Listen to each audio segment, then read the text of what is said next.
Let's begin. A light breeze causes the naked branches overhead to rattle like wooden wind chimes. This is a popular retreat for couples in the summer. The deciduous trees provide a beautiful green canopy far out of sight of teachers and fellow students. But now, in late winter, it feels like I'm standing under a pile of kindling. I breathe into my cupped hands and rub them together, furiously to prevent them from numbing in this cold. Just how long am I expected to wait out here anyway? I'm sure the note said 4 p.m. Ah yes, the note. Slipped between the pages of my math book while I wasn't looking. As far as cliches go, I'm more of a fan of the letter in the locker, but at least this way shows a bit of initiative. As I ponder the meaning of the note, the snowfall gradually thickens. The snowflakes, silently falling from the white painted sky, are the only sign of time passing in this stagnant world. Their slow descent upon the frozen forest makes it seem like the time has slowed to a crawl.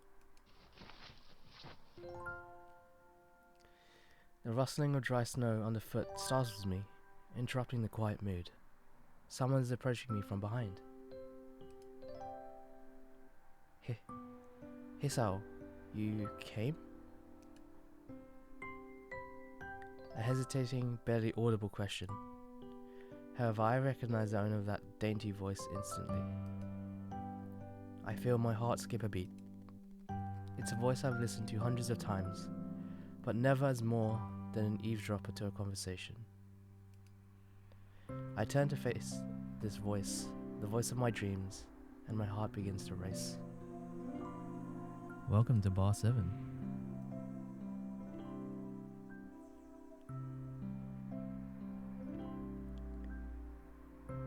How do I pronounce his name? Iwanako?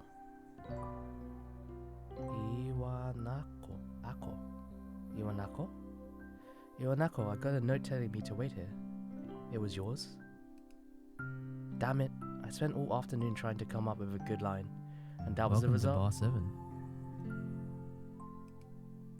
7. Pathetic. Yes, I asked a friend to give you that note. I'm so glad you got it. A shy, joyous smile that makes me so tense I couldn't move a single muscle, even if I tried.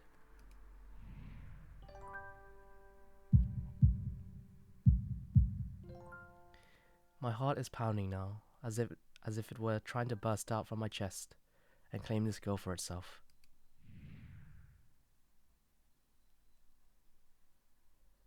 So, here we are, out in the cold.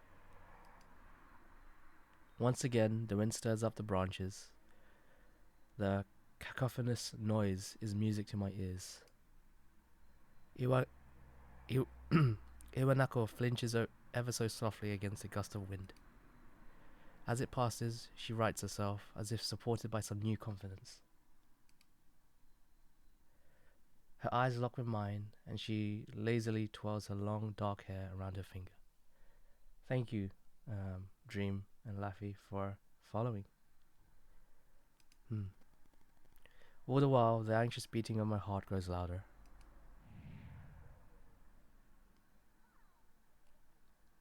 My throat is tight. I doubt I could even force a word out if I tried. You see, I wanted to know if you'd go out with me. I stand there motionless, save for my pounding heart. I want to say something in reply, but my vocal cords feel like they've been stretched beyond the breaking point. Hisao? I reach up to try to massage my throat, but this only sends spikes of blinding pain along my arms. Hisao? My whole body freezes, save for my eyes, which shoot up in terror. This is uncomfortable. I know this feeling. Hisao! The beating in my chest suddenly stops, and I go weak at the knees. The world around me, the canopy of bare branches, the dull winter sky, Iwanaka running towards me, all these fade to black. The last things I remember before slipping away are the sounds of Iwanaka screaming for help, and the incessant clatter of the branches above.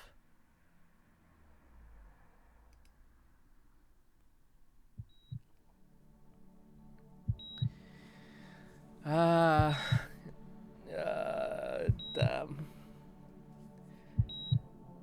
Katawa Shoujo by 4 Leaf Studio. So I think I played this game. How long ago was it I played this game? I think it's been over like 13 years. And I stumbled across this game by accident as well. And can you believe all of this is fan-made? It was just a bunch of very passionate people that wanted to tell a story.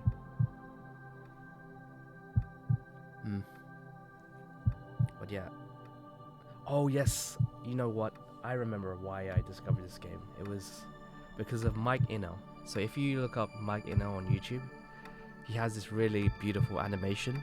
And it's to do with a boy and a girl and a glass wall. And this glass wall would separate them all of the time, and what they would do was write and draw to each other. Alright, let's get back to it. It's been 4 months since my heart attack. In that whole time, I could probably count the times I've left the hospital room unsupervised on one hand. 4 months is a pretty long time when you're left alone with your thoughts, so I've had plenty of time to come to terms with my situation. Arrhythmia? Arrhythmia.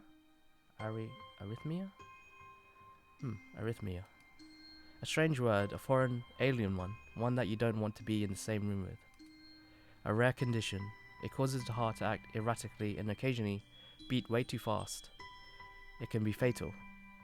So just so you guys know, because there's only a couple of you here, I actually had something like this when I was younger. Maybe not the fatal part. Actually, no, it could be fatal if it went on for too long. Apparently, I've had it for a long time. They said it was a miracle that I was able to go on for so long without anything happening. Is that really a miracle? I guess it was supposed to make me feel better, but I'm more appreciative of my life. It really didn't do anything to cheer me up. My parents, I think, were hit harder by the news than I was.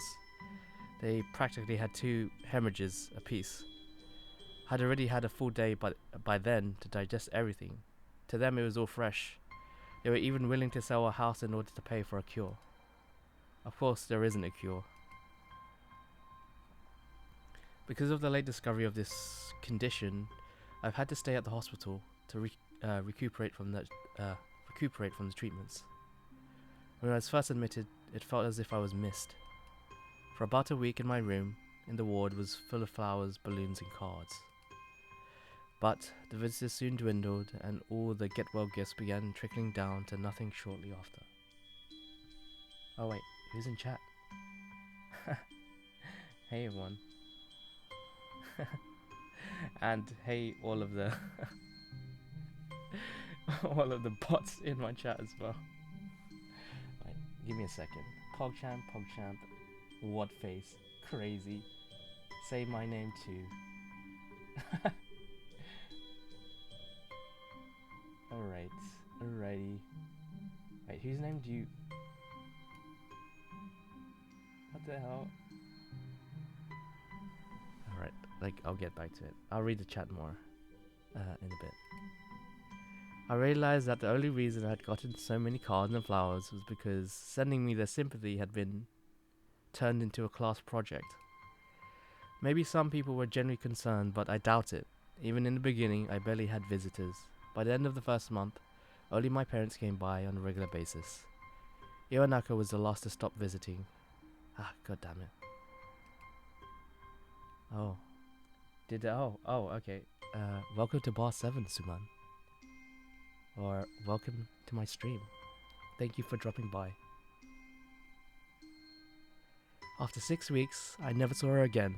We never had that much to talk about when she visited anyway. We didn't touch the subject that was between us on that snowy day ever again. The hospital? It's not really a place I'd like to live in. The doctors and nurses feel so impersonal and faceless. I guess it was because they're in a hurry and they have a million other patients waiting for them, but it makes me feel uncomfortable. For the first month or so, I asked the head cardiologist every time I saw him for a rough estimate of when I'd be able to leave. He never answered anything in a straightforward way, but told me to wait and see if the treatment and surgeries worked. So I idly observed the scar that those surgeries had left on my chest slowly change its appearance over time, thinking of it as some kind of an omen. I still ask the head cardiologist about leaving, but my expectations are low enough now that I'm not disappointed anymore when I don't get a reply. The way he shuffles around the answer shows that there's at least some hope. At some point I stopped watching TV. I don't know why, I just did. Maybe it was the wrong kind of escapism for my situation. I started reading instead. There was a small library at the hospital, although it was more like a storeroom for books. I began working my way through it, one small stack at a time. After consuming them, I'd go back for more. I found that I liked reading, and I think I even became a bit addicted. I started feeling naked without a book in my hands. But I loved the stories. That was what my life was like. The days became increasingly harder to distinguish from each other, differing only by the book I was reading and the weather outside. It felt like time blurred into some kind of gooey mass I was trapped inside, instead of moving within. A week could go by without me really noticing it. Sometimes I'd pause in realization that I didn't know what day of the week it was. Okay, so I don't know about you guys, but I was like this at some point during the past 2 years. I was like, what day is it? Is it the weekend yet? But other times, all the things that surround me would painfully crash into my consciousness through the barrier of nonchalance I had set up for myself. The pages of my book would start to feel sharp and burning hot, and the heaviness in my chest would become so hard to bear that I had to put the book aside and just lay down for a while, looking at the ceiling as if I was going to cry. But that happened only rarely, and I couldn't even cry. Today the doctor comes in and gives me a smile. He seems excited, but not very. It's like he's trying to make an effort to be happy on my behalf. My parents are here. It's been a few days since I've last seen them. Both of them are not even sort of dressed up. Is this supposed to be some kind of special occasion? It's not a party. There's this ritual the head cardiologist has. He takes his time, sorting his papers, then setting them aside as if to make a point of the pointlessness of what he just did. Then he casually sits down on the edge of the bed next to mine. He looks me in the eyes for a moment. Hello, Hiso. How are you today? I don't answer him, but I smile a little, back at him. I believe that you can go home. Your heart is stronger now, and with some precautions, you should be fine. We have all your medications sorted out. I'll give your father the prescription. The doctor hands a sheet of paper to my dad, whose expression turns wooden as he reads it quickly. So many. I take it from his hand and take a look myself, feeling numb. How am I supposed to react to this?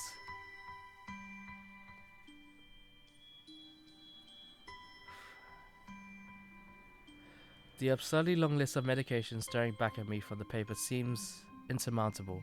They all blend together in a sea of letters. This is insane. Side effects, adverse effects, contraindications, and dosages are all listed line after line with cold precision.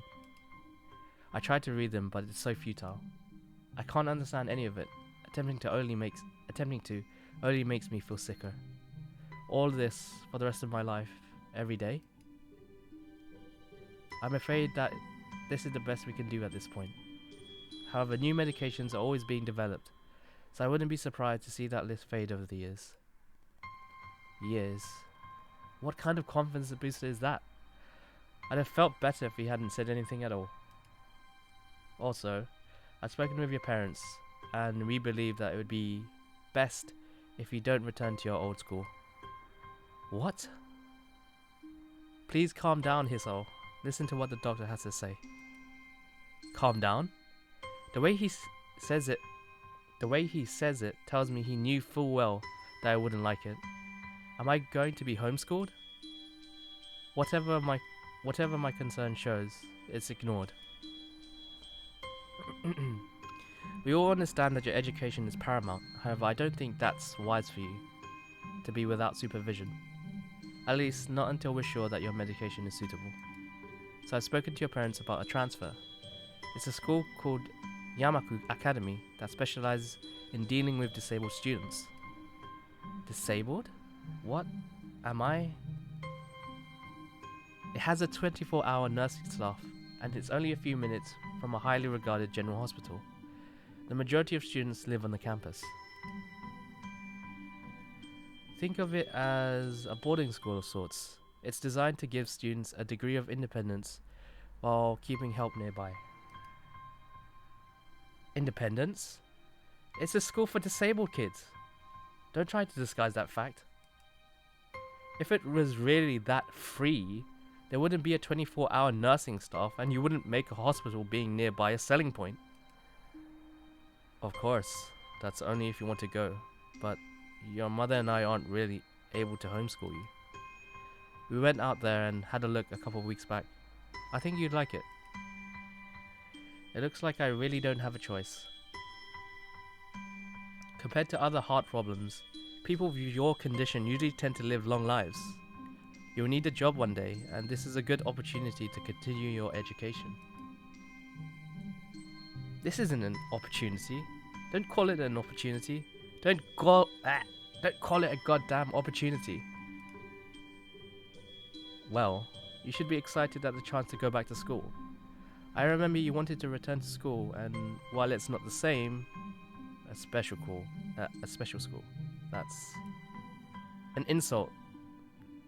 That is what I want to say. It's a step down. It's not what you think. All of the students there are pretty active in their own sort of way.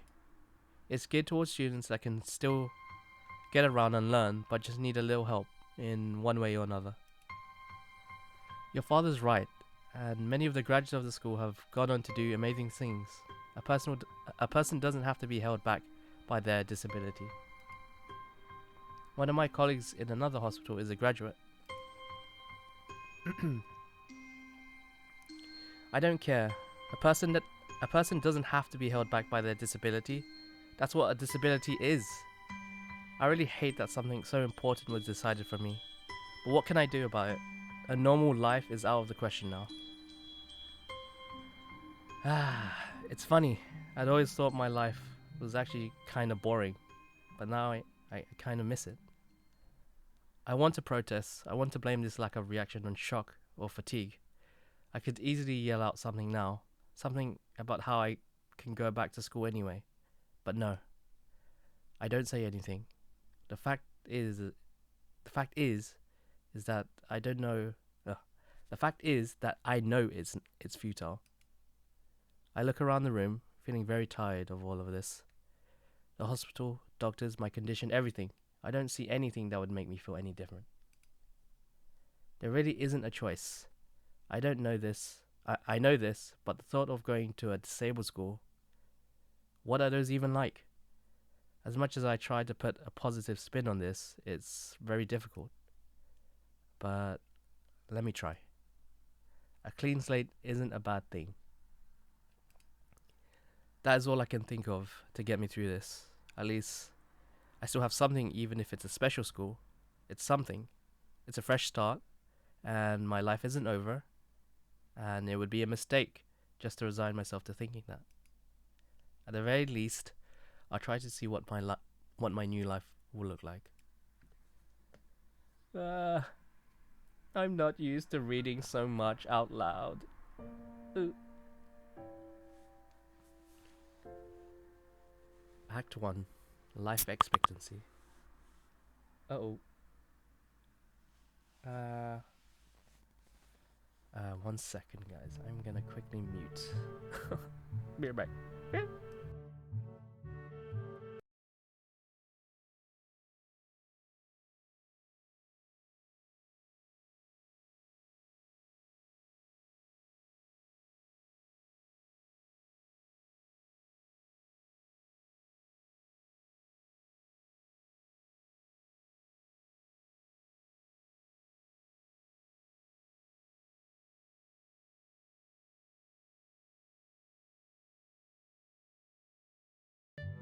Where are we? So, we're in Act 1. The gate looked far too pompous for what it was. In fact, gates in general seem to do that, but this one especially so. Red bricks, black wrought iron, and grey plaster assembled into a whole that didn't feel welcoming at all. I wondered if it looked like what a gate for a school should look like, but couldn't really decide.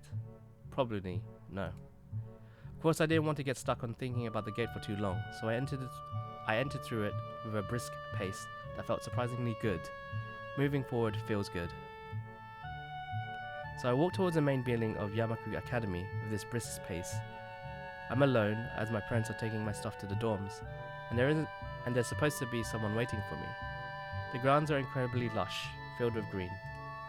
It doesn't feel like the kind of grounds a school would have, more like a park with a clean walkway going past trees, and the smell of fresh cut grass and all other park-like things.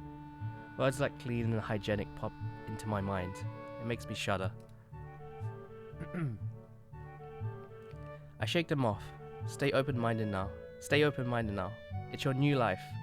You have to take it as it comes. That's what I tell myself. A few big buildings loom behind the leafy canopies, too big and too many for just a school. Everything seems off. It's different from what I thought I knew about schools. It's an uncanny valley, even though I was told that this was my new school. In the back of my head, it doesn't feel like one. I wonder if the feeling is real or caused by my expectations of a school for the disabled. Speaking of that, I don't see anyone else here. It's kind of eerie. Makes me wish there was somebody here so I could anchor myself to something tangible instead of having this feeling that I stepped into another dimension. The trees hum with the wind, and the green hues flashing all around me catch my attention. It makes me think about the hospitals again, how they say that the operating rooms are painted green because green is a calming color. So why am I feeling so anxious despite all of this greenery? Only after I stand in front of the haughty main building, I surprise myself by realizing why the gate bothered me. It was the last chance I had to turn back, even if I had no life I could return to. But still, after entering, there was absolutely no way I could go back anymore. Feeling nervous and with this realization in my head, I opened the front door. A tall man with bad posture notices me as I enter. We're the only people in the lobby, so it's only logical. You must be Nikki? Nakai. So you are. Excellent. I'm your homeroom teacher and science teacher. My name is Muto. Muto. I'm gonna have to get used to that. Please stop messaging me on Slack. I'm trying to stream. Please stop. welcome. We exchange a handshake that's neither firm nor sloppy, and he looks at his watch. The head nurse asks you for a brief check-in visit, but there's no time for that now. Oh, should I go later? Yes, afternoon's probably fine. We should get going and introduce you to the rest of the class. They're waiting already. Waiting for me? I don't really like being the center of attention, but I guess it's inevitable in a situation like this. Somehow, not knowing what is waiting for me makes me feel really nervous. Thinking of this, I almost miss out what the teacher's saying. The first decision. Do you want to introduce yourself to the class? What would be my reaction? I mean, if it's me, I'd go with yeah, of course. But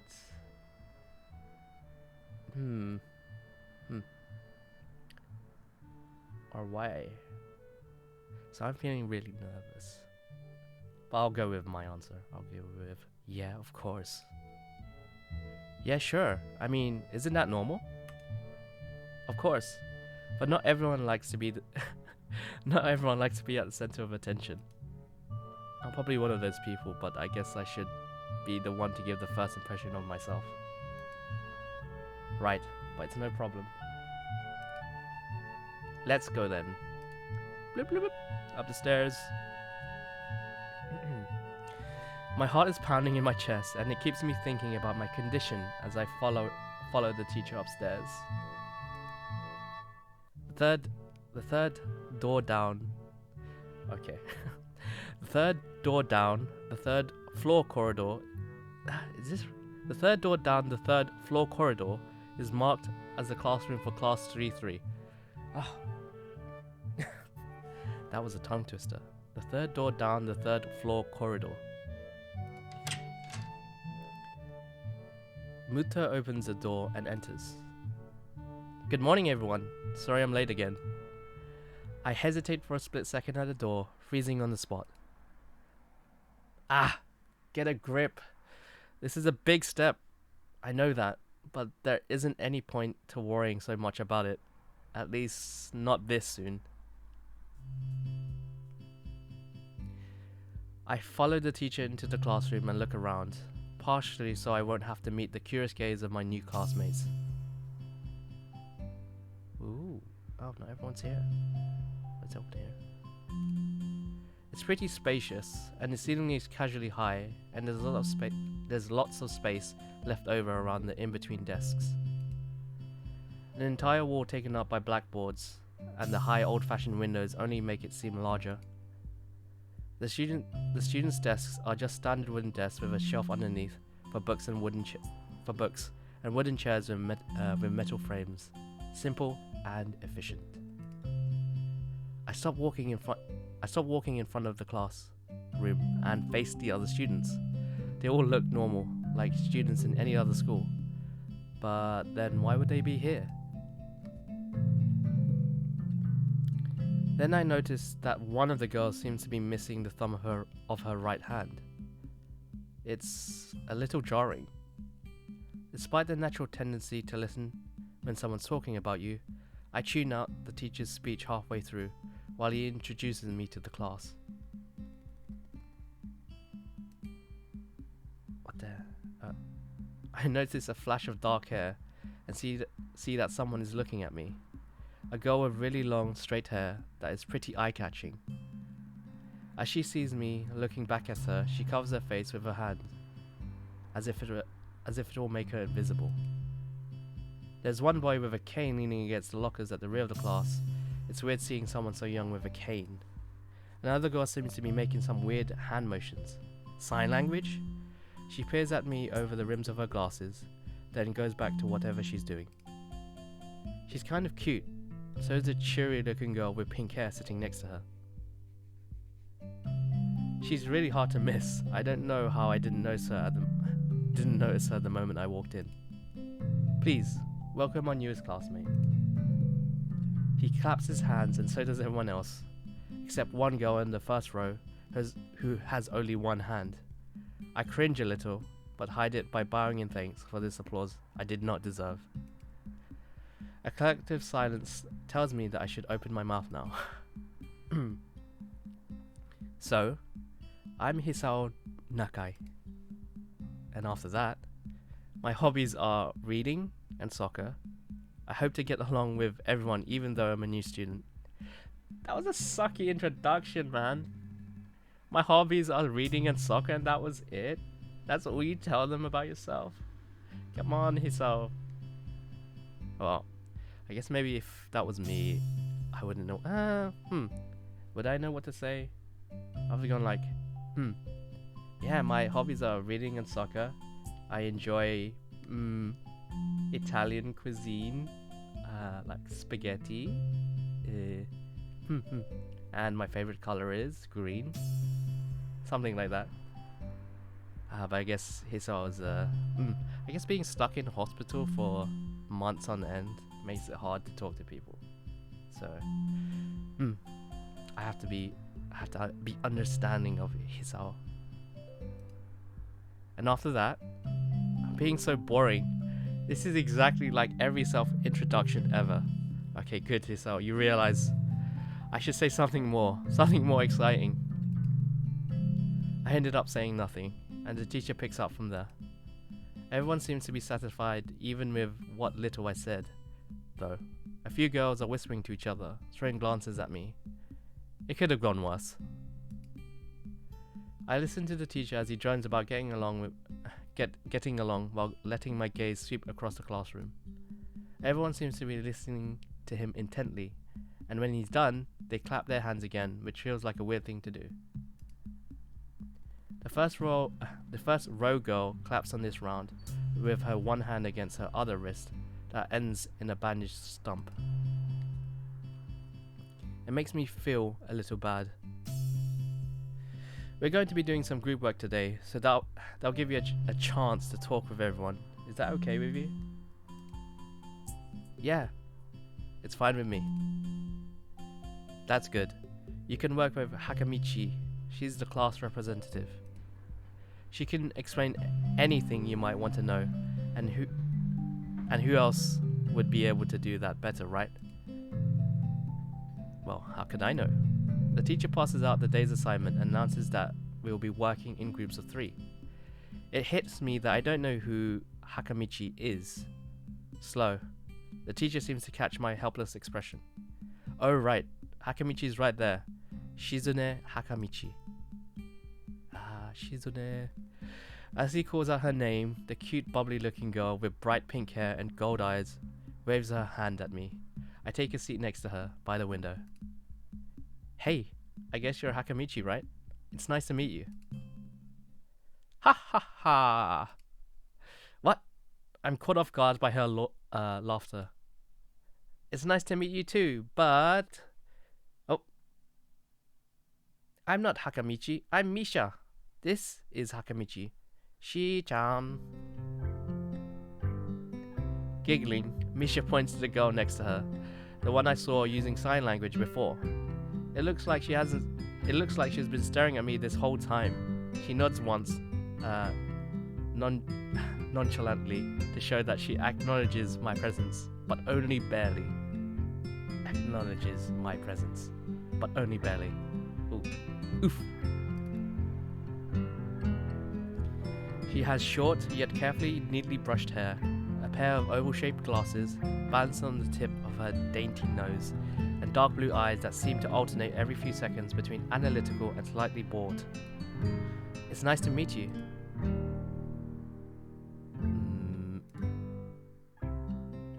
She immediately looks at Misha, who smiles and makes a few quick gestures with her hands. Hakamichi nods and makes a few gestures of her own. I start to wonder if the teacher was messing with me, saying things like, you'll be able to talk to people, and who better to explain things to you? I can see you're a little confused, right? Right? But I understand why you'd think I was Shi-chan. Shi-chan is deaf, so I'm the person who translates things back and forth for her. I'm like an interpreter, she says. She says it's nice to meet you. You're the new student, aren't you? Well, Shi-chan, of course he... wait, you're the new student, aren't you? Well, Shi-chan, of course he is. If he wasn't, he would have been standing up... He wouldn't... Okay. Someone needed to proofread this visual novel. He would have been standing up there for no reason, right? Right? He seems like a very interesting person, doesn't he? We knew there was going to be a new student, but we didn't know you would be here today, so soon. He-chan, right? He-chan? Yep. It fits, doesn't it? Did I just say it out loud? It's a surprise. I've never liked that nickname. I don't really see how. It fits. You look just like I imagined. Oh.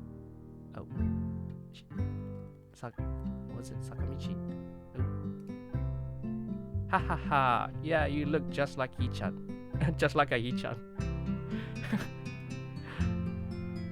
I wonder why everyone seems to think so. Hakamichi taps her fingers on the desk to get Misha's attention. They gesture back and forth to each other excitedly, their hands a blur.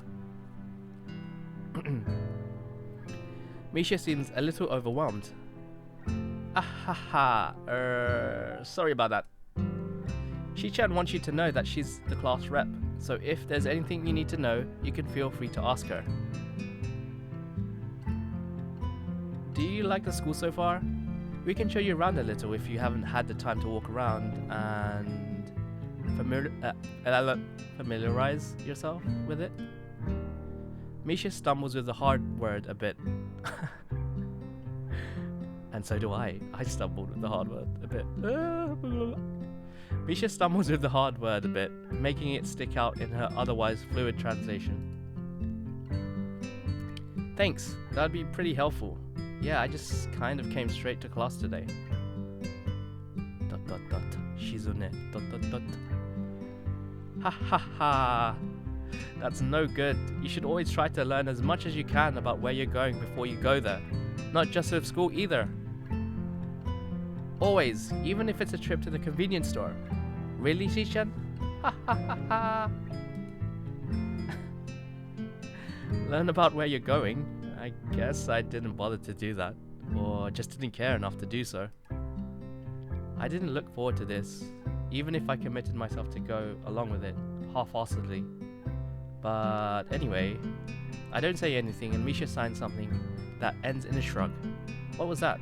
It seems like it was about me. I feel like slumping over in my seat. Both of them are smiling, but that shrug hit me unexpectedly deeply. You look down. Are you okay?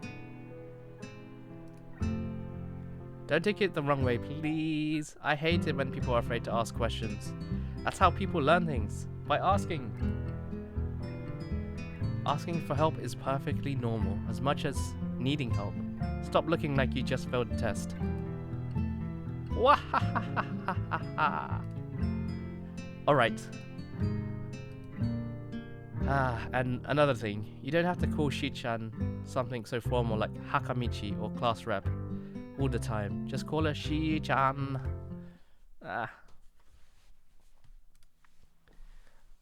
Aha, okay, maybe that's too casual. Maybe Shizune would be more appropriate. Yep, Shizune is fine. Huh. How do I do this? Okay. Okay, that would be a lot easier for me. Why did I just I feel a lot more at ease. Both of them seem so friendly, so I feel like an idiot for being so apprehensive earlier. Especially about Shizune, who I assumed would be all business. Wait, she still seems like that, just less so, I guess. Huh? Oh right, we haven't even touched the assignment. We should start work now, or Shi-chan will get mad. The assignment is also kind of long, so... We should start now if you want to finish it before the end of class. Wahahaha! That too.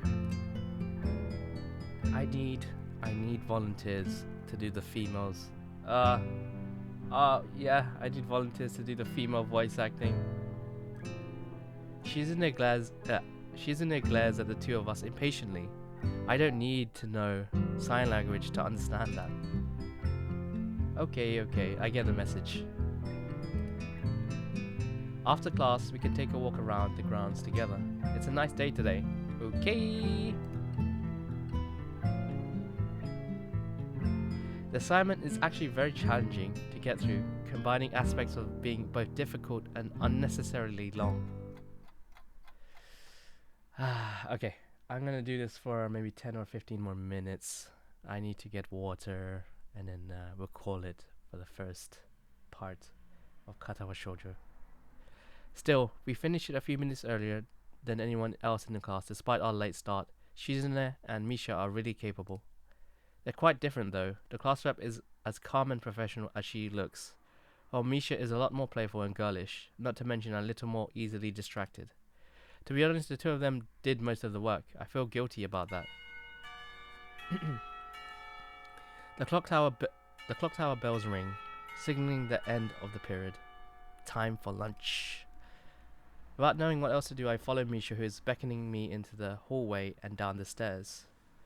We descend even below the lobby where I met Muto, down to the bottom floor. Just like everything in the school, the cafeteria seems too spacious and oddly modern in contrast to the classic exterior. Its big windows open to the courtyard towards the main gate. It's the cafeteria, Misha says. Her enthusiastic statement of the obvious makes people around us stare, but Misha doesn't seem to care, so we proceed to the line.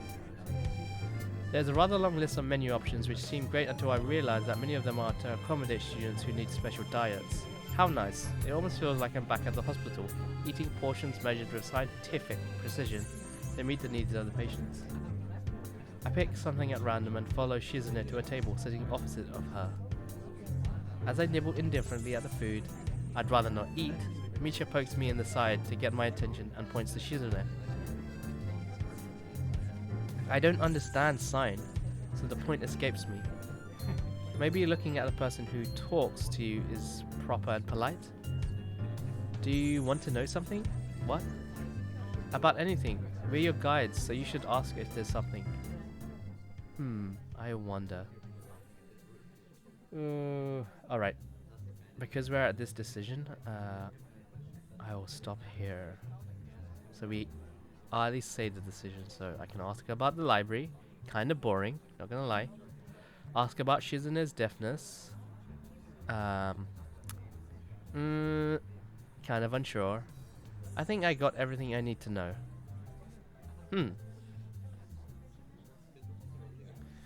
Oh, man, I'm gonna have to make a choice later on. Blub blub. I think this is a bit too insensitive, but I'm very curious about Shizune's deafness. But is she comfortable? We were talking about that sort of thing. We'll see. Until next time. Blub blub. Save. Where's the save option? Alright. Thanks for joining me on the first couple of minutes of Katawa Shoujo. And also thank you to the 3 of you that did follow. I think there's 2 of you, and then before it was Suman as well. So Dream, thank you. And Laffy, thank you. Also, be sure to tune in next time. Okay? Bye bye. Look.